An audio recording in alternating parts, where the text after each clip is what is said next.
Sahaftorkom tout d'abord. Aujourd'hui, j'ai l'honneur de vous présenter l'application de la sédation consciente au sein de notre service, une première en Algérie, au sein d'une structure hospitalière. Notre objectif aujourd'hui, c'est de répondre à une problématique. Notre objectif aujourd'hui, c'est de répondre à une problématique. Nous avons plusieurs problématiques en médecine dentaire, mais aujourd'hui, on va répondre à une très fréquente, qui est la non-coopération des patients, notamment ceux qui présentent des phobies, les patients anxieux, les patients présentant une anxiété sévère, les patients peureux et tout patient non coopérant, notamment les enfants et les... Pardon ? Comme ça, c'est mieux. D'accord. Notamment les patients non coopérants, les enfants ou bien les patients aux besoins spécifiques. Afin de répondre à cette problématique, la sédation consciente trouve entièrement sa place. Qu'est-ce que la sédation consciente ?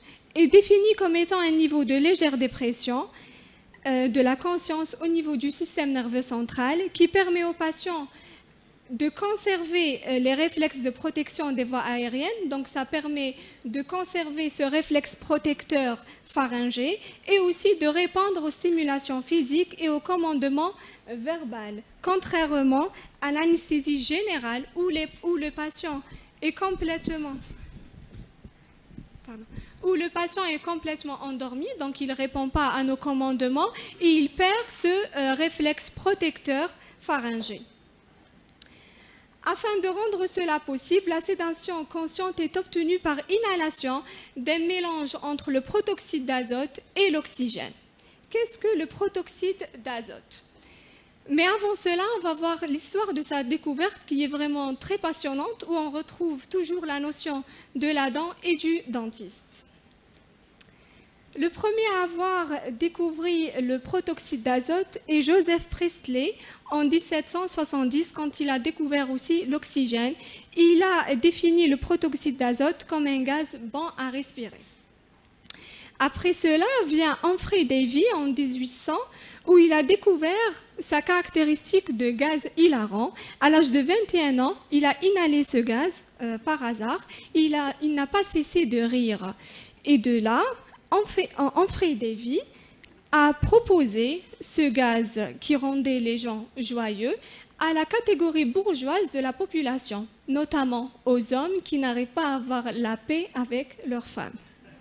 Donc c'était des séances de bien-être, notamment pour les épouses. Si vous voulez, on peut le pratiquer aussi. Marhaba. Après, toujours Humphrey Davy, en 1830, il avait une rage de dents. Comme par hasard, il avait une rage de dents, il a inhalé le protoxyde d'azote.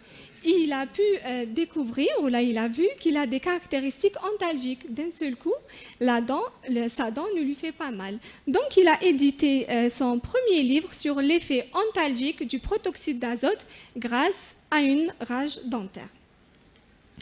Par la suite, en 1845, notre confrère aîné, c'est un dentiste, le premier dentiste à avoir fait une extraction dentaire sous protoxyde d'azote. Et cette extraction dentaire, c'était pour lui-même. Donc, il inhala le protoxyde d'azote et il a fait l'extraction dentaire. Il voulait vraiment expérimenter cela. À cette époque-là, il n'y avait pas l'existence d'anesthésique, qui était un grand obstacle pour la chirurgie. Donc notre confrère Aurès est le premier médecin dentiste à avoir découvert l'anesthésie à base de protoxyde d'azote. Jusqu'à la fin du 19e siècle, ce protoxyde d'azote, malgré la découverte de son effet anesthésiant, mais il était destiné que pour la catégorie bourgeoise, pour animer leurs fêtes et les rendre joyeux et heureux. Oui. Oui, c'est comme ça que ça a commencé.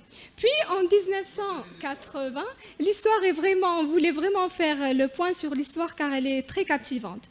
Puis en 1980, aux États-Unis, il y a eu la naissance du MEOPA, donc l'utilisation de 50% d'oxygène et 50% de protoxyde d'azote en pratique médicale quotidienne. Puis, au continent européen, c'est en 1998 que le protoxyde d'azote a eu l'AMM utilisé comme un médicament sédatif. Et jusqu'en 2001 pour avoir l'AMM d'utilisation du MEOPA dans les structures hospitalières, puis en 2009 dans les structures hors secteur hospitalier. Chez nous, en 2024, c'est une première en Algérie où on a édité une unité spéciale sédation consciente destinée à traiter un certain type de patients. Et aussi récemment, un produit algérien a eu l'AMM de mise sur le marché de ce type de gaz. Maintenant, on va voir quels sont les mécanismes d'action de ce protoxyde d'azote qui nous confère la sensation du bien-être et de la relaxation. Il nous procure un effet anxiolytique grâce à une faible dose du protoxyde d'azote. Le N2O, c'est sa formule chimique. Il est composé de 2 atomes d'azote et un atome d'oxygène. Sachez que l'azote, on le respire au quotidien. Il est à 70%, c'est la composante de l'air, on a 70% d'azote et que 21% d'oxygène. Donc, ce protoxyde d'azote est efficacement anxiolytique grâce à une activité accrue des récepteurs neurotransmetteurs GABA, qui sont les antagonistes des récepteurs aux benzodiazépines au niveau du système nerveux central, qui sont des inhibiteurs. L'effet analgésique est obtenu grâce à la libération d'opioïdes endogènes. On sait très bien que les opioïdes, les endorphines, vont agir par inhibition du signal douloureux. Donc c'est de là où le protoxyde d'azote a cet effet qui peut abaisser la douleur. L'effet euphorisant, qui était le premier à avoir caractérisé dans l'histoire, le protoxyde d'azote stimule la voie mésolimbique de récompense en induisant la libération du neurotransmetteur dopamine. On connaît tous dopamine, c'est le nom de l'hormone du bonheur. Donc c'est cette hormone-là qui nous fait rire et il nous donne cet aspect d'être joyeux au quotidien. Cette joie de vivre, exactement, professeur.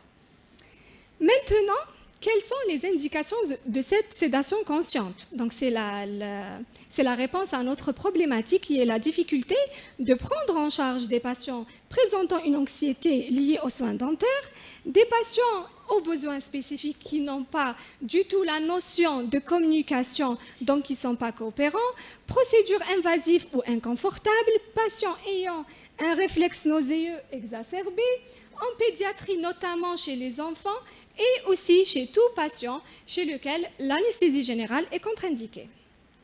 Passons maintenant aux contre-indications. Ils sont de l'ordre de 2. Il y a des contre-indications liées au patient lui-même et des contre-indications liées au produit, donc liées au proto.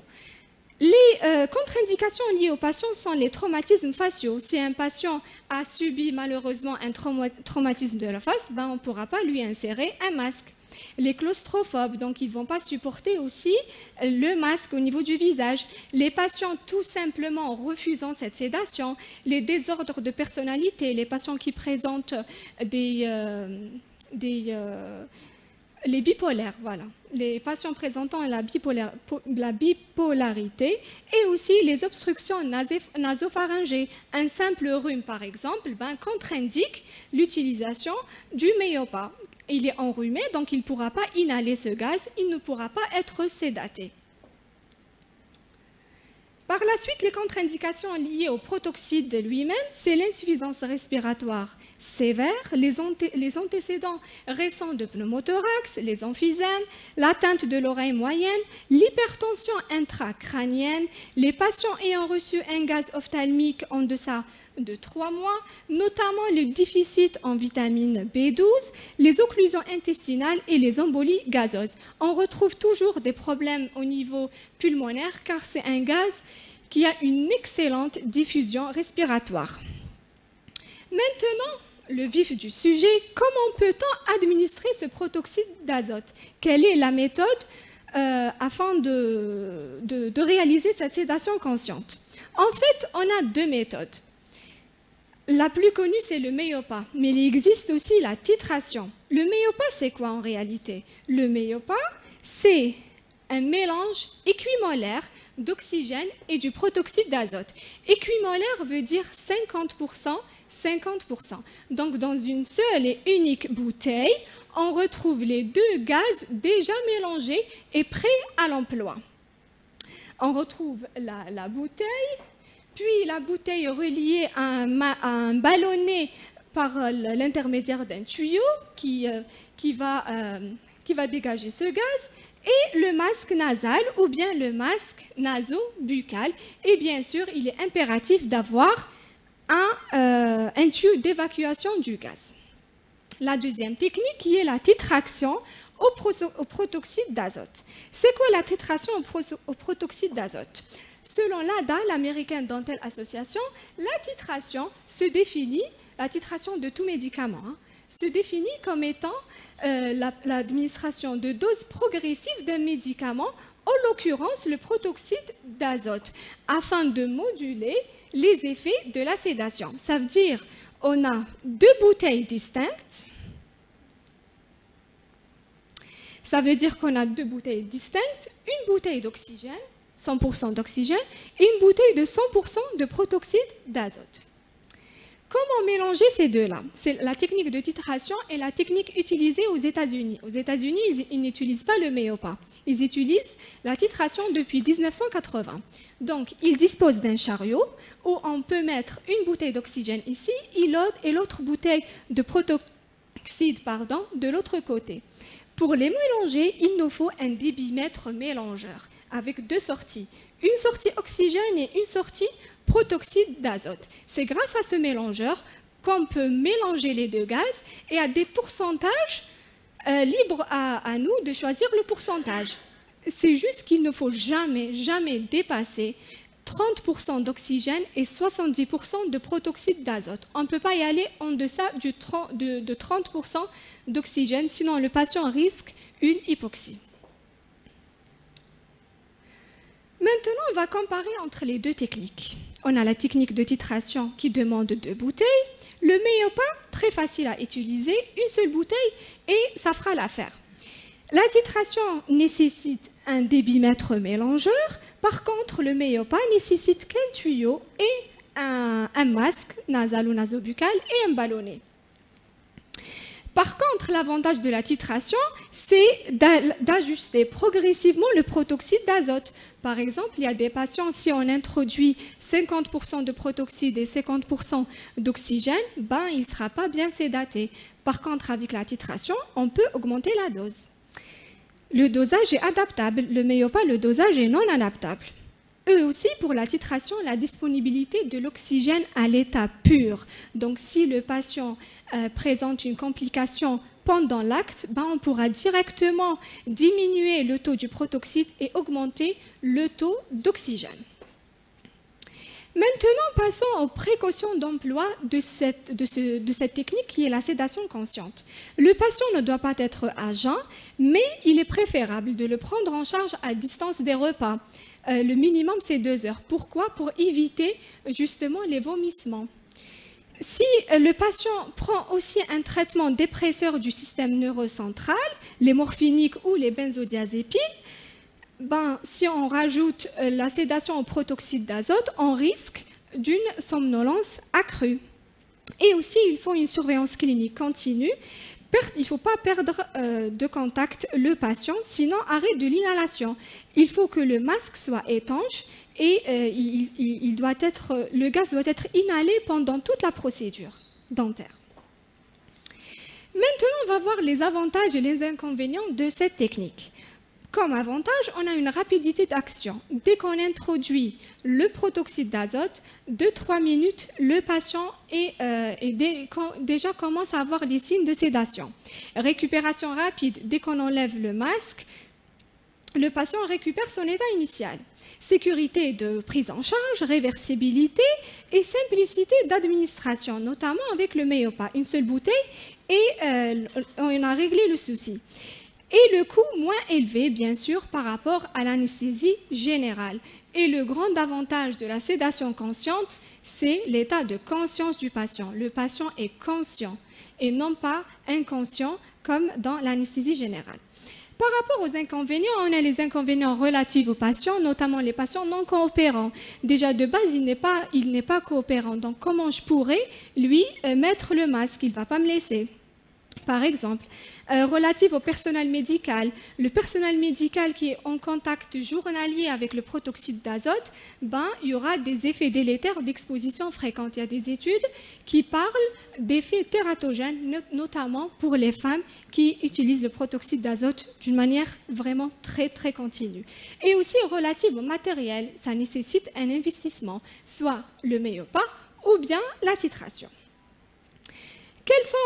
Quel est le risque de sédation consciente? On a un risque majeur par rapport au méopa, que ce soit technique méopa ou bien technique de titration, c'est l'accumulation du gaz inhalé dans une cavité pathologique. Augmentation de pression pouvant être grave, comme dans les embolies gazeuses.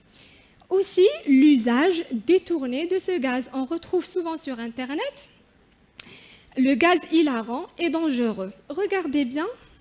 C'est des siphons qu'on utilise dans les crèmes de chantilly, les siphons de chantilly déjà préparés. Et pour avoir cet effet de chantilly, il faut introduire ce petit siphon de protoxyde d'azote. Il y a des jeunes adultes à l'étranger qui prennent ce siphon, ils l'inhalent d'une façon continue, donc ils développent des addictions. C'est pour cela qu'il y a des règles d'utilisation.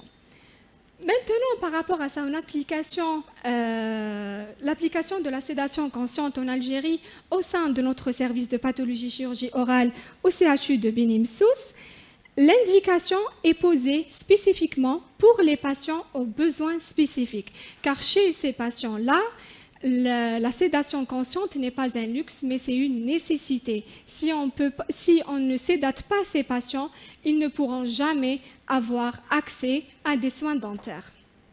Quels sont ces patients aux besoins spécifiques? Premièrement, l'autisme, ou le nom scientifique, c'est le trouble du spectre de l'autisme. Pourquoi spectre? Car l'autisme regroupe plusieurs symptômes et chaque autiste est différent de l'autre à des degrés vraiment divers. Si une affection neurodéveloppementale chronique, des troubles d'interaction sociale et de mode de communication, ces patients sont dépourvus de communication interhumaine. Ils ont des comportements répétitifs, stéréotypés et autodestructeurs. Ils peuvent se faire mal. Ils présentent des crises de colère et des symptômes mentaux. La sédation consciente au protoxyde d'azote est tout à fait indiquée pour ces patients car elle diminue l'anxiété et ces comportements-là stéréotypés et améliore la tolérance aux soins dentaires.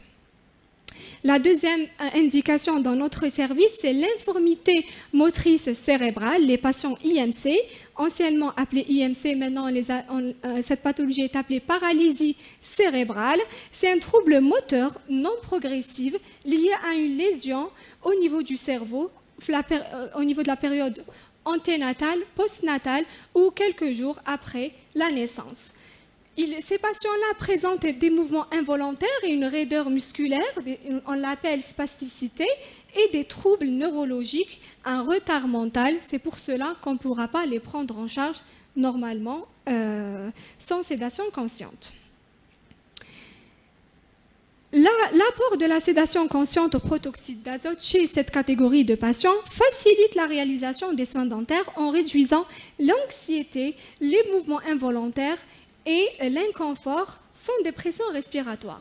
Néanmoins, remarque que par rapport à ce type de patients spécialement, ils peuvent présenter des troubles respiratoires et des déformations thoraciques liées à leur infirmité. Une évaluation préopératoire minutieuse est essentielle. C'est pour cela qu'au sein de notre service, on travaille en étroite collaboration avec les médecins réanimateurs anesthésistes pour s'assurer que le patient peut recevoir ce type de traitement en toute sécurité, sans risque d'aggravation de ces troubles respiratoires. Et aussi, l'indication est posée face à toute atteinte syndromique les trisomiques et tout patient présentant un retard mental. La sédation consciente au protoxyde d'azote trouve entièrement son indication. Le protocole de prise en charge au sein de notre service. À la consultation, on pose déjà l'indication si le patient présente une pathologie spécifique et aussi on juge par rapport aux contre-indications. Le consentement éclairé des parents et des règles. En général, on reçoit beaucoup de patients enfants. Prescription de prémédication à action anxiolytique pour ce type, spécialement pour les patients en besoin spécifique. Pourquoi? Car c'est des patients qui sont non coopérants de base. Ils présentent des mouvements très involontaires et c'est des patients malheureusement très violents. Donc pour permettre les installer sur un fauteuil dentaire, déjà ça c'est quelque chose. On ne peut pas directement les installer et leur introduire un masque. Donc pour cela, on les prémédique à base de l'hydroxyzine connue sous l'appellation commerciale Atarax sans aucun conflit d'intérêt. On prescrit 1 mg par kilogramme par jour, ou bien dans le cas par exemple des autistes, notamment des autistes sévères, on peut aller jusqu'à 2 mg par kilogramme. Déjà quand ils viennent le jour du rendez-vous, déjà ils sont légèrement sédatés, donc on pourra les installer sur un fauteuil dentaire pour leur inhaler le gaz. Le jour de l'acte, le patient bénéficie aussi d'une consultation spécialisée par le médecin réanimateur, car la présence du médecin réanimateur est de règle pour prendre en charge ce type de patient chez nous. Là, voici l'unité spéciale MEOPA. Elle doit répondre aux normes, donc elle doit être bien éclairée et aussi, notamment, permettre l'évacuation de ce gaz. Il faut que la salle dédiée pour cela soit une salle très aérée. Pour ne pas accumuler ce gaz, imaginez si on est là depuis 8 heures jusqu'à midi, le personnel de santé risque d'inhaler énormément. Mais quand même, on pourra sortir tout en étant joyeux et heureux après cette sédation. Aussi, comme étant... on a bénéficié de la présence des réanimateurs et étant donné que c'est des patients aux besoins spécifiques, donc pour prévenir toute complication, nous disposons d'un chariot d'urgence sur lequel on a de l'adrénaline, du solémédrol et toute autre molécule nécessaire en cas d'arrêt cardiaque ou autre chose. Donc, dans notre service, nous appliquons la technique de la sédation consciente par titration. Et cela grâce à un respirateur de réanimation. Nous disposons de 2 sorties de gaz, l'oxygène et du protoxyde d'azote, et d'un respirateur. Le respirateur contient le débitmètre mélangeur dont j'ai parlé tout à l'heure. Donc c'est grâce à ce débitmètre mélangeur qu'on pourra mélanger ces 2 gaz et à des pourcentages bien codifiés par le médecin réanimateur. Nous disposons aussi de masques bucco-nasales et de masques nasales. Avant d'entamer tout acte chez ces patients, on doit préparer notre plateau chirurgical ou plateau de soins pour que l'acte se déroulera le plus normalement du monde. On ne va pas perdre du temps à chercher un instrument par la suite. Comment la titration, comment ça se fait? Il faut tout d'abord évaluer le volume courant, le tidal volume d'air qui passe dans les poumons à chaque cycle. Il est administré aux enfants à peu près de 6 à 9 litres d'air et de 12 litres pour les adultes. Il faut que ce ballon-là se gonfle.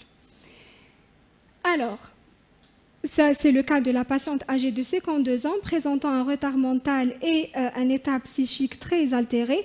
La pauvre n'a jamais bénéficié d'une prise en charge dentaire car vraiment elle n'est pas coopérante. Donc il faut régler le débit en fonction de la respiration. Ce ballon-là ne doit pas être ni surgonflé, ça veut dire que la patiente ou le patient reçoit plus de gaz, ni collabé. Ces mouvements sont rythmés par la respiration du patient. Il faut attendre de 5 à 7 minutes d'inhalation avant de commencer Le soin. En général, chez ces patients aux besoins spécifiques, on commence directement par 30% d'oxygène et 70% de protoxyde d'azote afin de les calmer, puis on passe à des pourcentages de stabilité. Une fois on remarque les signes de cétation, comme vous voyez sur cette vidéo de notre petit patient, le patient est relaxé et détendu. Il a des mouvements passifs, les muscles sont détendus, la respiration, une inhalation plus large et plus profonde, et les mouvements des yeux de plus en plus lents et plus lourds. Et le patient répond à nos commandements, alors que si vous le voyez le premier jour de la consultation, il était tout agité. Là, c'est le professeur Latafi qui lui fait l'anesthésie parapicale, même s'il bouge légèrement, mais ce n'est pas méchant, il est coopérant. Regardez aussi ici, le patient commence à rigoler car c'est un gaz hilarant, c'est un signe du début de la sédation. Il est là, mais il est ailleurs dans un environnement très joyeux. Une fois on a ces signes de sédation, on passe au masque nasal. Car là, on était sous le masque bucco-nasal. Pour pouvoir travailler, il faut introduire un masque nasal et travailler au niveau de la cavité buccale en toute sécurité. Mais aussi une autre spécificité pour ces patients, étant donné qu'ils ont des mouvements involontaires, donc risque de mordre le praticien, il est impératif de travailler avec des écarteurs, des ouvre-bouches. C'est le cas de Jamila de tout à l'heure, âgée de 52 ans. Regardez l'état de la cavité buccale. Malheureusement, elle n'a jamais bénéficié de soins dentaires. On était radical, on a fait plusieurs extractions la première séance. Et elle était très coopérante. Un petit résumé par rapport à la technique de titration. On commence toujours 100% d'oxygène, 0% de protoxyde d'azote et on augmente généralement jusqu'à 70% de proto et 30% d'oxygène, notamment lors de la phase d'injection, d'infiltration de l'anesthésie qui est un acte algogène. Donc là, le proto est à son maximum. Puis vient la phase de stabilité où on fait du 50-50, donc le méopa, et à la fin, il est impératif de terminer notre soin avec 0% de proto et 100% d'oxygène. Et pour conclure, je voulais vous dire que au sein de notre service, nos patients sont chuchotés, ils bénéficient de notre consultation spécialisée, de la consultation du réanimateur, d'une motivation à l'hygiène. On leur offre à tous une brosse à dents et du dentifrice offert par Saïdal. Et on est là pour traiter cette catégorie de la population souvent marginalisée. Et merci pour votre attention.